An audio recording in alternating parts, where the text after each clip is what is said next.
Good evening बच्चों। आज हम क्लास 9th हिस्ट्री चैप्टर 5 का लेसन पढ़ने वाले हैं। आधुनिक विश्व में चारवाहे। अध्याय 5 आधुनिक विश्व में चारवाहे। घुमंतु घुमंतु कौन होते हैं? ये वैसे लोग होते हैं जो जीवन यापन की खोज में एक स्थान से दूसरे स्थान तक घूमते रहते हैं, इसीलिए घुमंतु कहलाते हैं।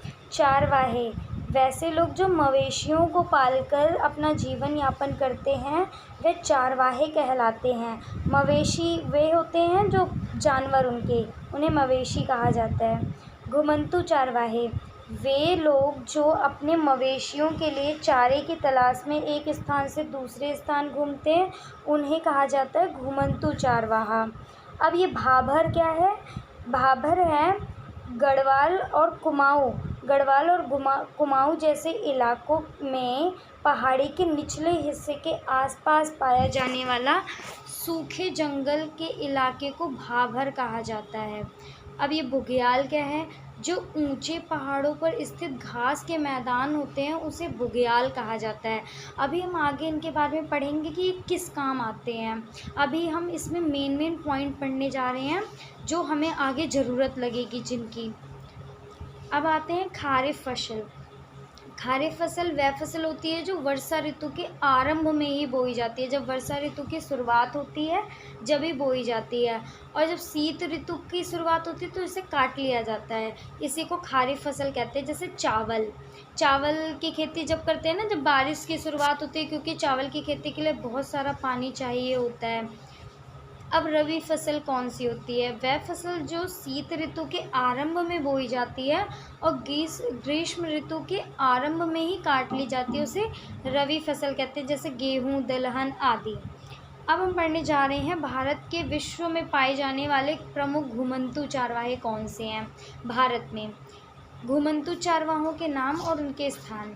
गुज्जर बकरवाल पाए जाते हैं जम्मू और कश्मीर में।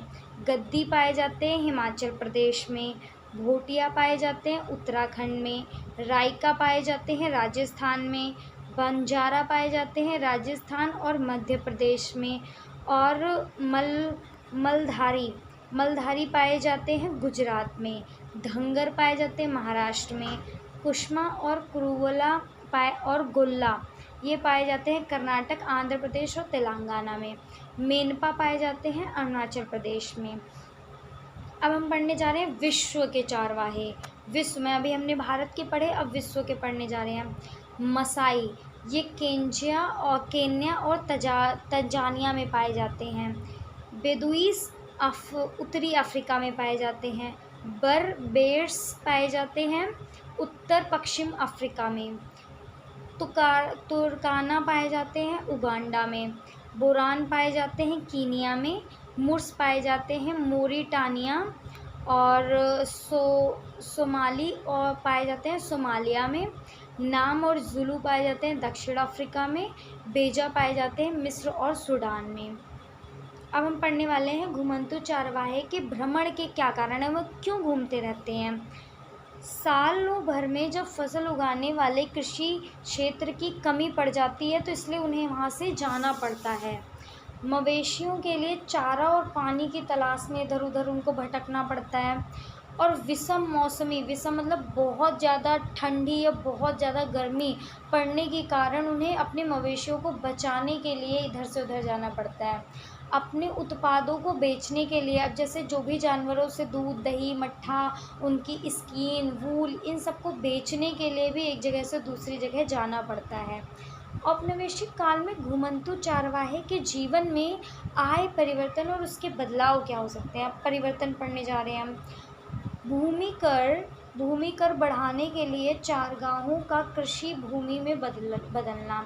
जो भूमि कर लगाया जाता था वो बहुत ज़्यादा बढ़ा दिया गया था, इसीलिए उन लोगों को कृषि भूमि को बदलना पड़ा, दूसरी जगह जाना पड़ा। वन कानूनों के द्वारा वनों का वर्गीकरण किया गया, वनों को बांट दिया गया। 1871 में अपराधी जनजाति नियम लागू कर दिया गया, इससे इनको बहुत ज़्यादा प्रॉब्लम होने लगी। और आमदनी बढ़ने के लिए भूमि, नहर, नमक व्यापार, यहाँ तक कि जानवरों पर भी टैक्स लगा दिया गया। तो ये अपना जीवन कैसे बिताते, इसीलिए इन्हें परिवर्तन करना पड़ा। अब प्रभाव क्या पड़ता है? मवेशियों की संख्या कम होती चली गई। जब एक जगह से दूसरी जगह जाने लगे, उन्हें वहाँ का वातावरण और प्रकृति के वो अनुकूल नहीं हो पाए, इसीलिए वो दिन पर दिन उनकी मवेशियों की संख्या कम होती चली गई। स्वतंत्र आवाजाही पर रोक और परमिट के बिना आने जाने पर जुर्माने की व्यवस्था कर दी गई। उन्हें अपराधी घोषित कर दिया गया और एक क्षेत्र विशेष में ही उन्हें रहने का निर्देश दिया गया। स्थानीय पुलिस के सतर्क निगरानी पर परमिट के आधार पर ही किए जा सकते थे और प्रत्येक समूह में मवेशियों की संख्या के आधार पर पास जारी किया गया और जो उन्हें चारगाहों में घुसने से पहले दिखाना पड़ता था। इस प्रकार टैक्स की व्यवस्था ने उनका जीवन और भी दुर्भर कर दिया। अब बदलाव का सामना जानवरों की संख्या कम कर दी, नए चारगाहों की खोज और जानवरों की संख्या कम हो गई और नए जगह उन्हें खोजनी पड़ी चारे के लिए, ज़मीन खरीद कर बसना पड़ा, कृषि करनी पड़ी। कुछ चरवाही छोड़ कर मजदूरी करने लगे और कुछ तो व्यापारिक गतिविधियों में संलिप्त हो गए और आवाजाही की दिशा में बदलाव भी किया। धन्यवाद। अगर आपको ये वीडियो अच्छी लगी हो तो लाइक, सब्सक्राइब और कमेंट करना। बहुत बहुत धन्यवाद।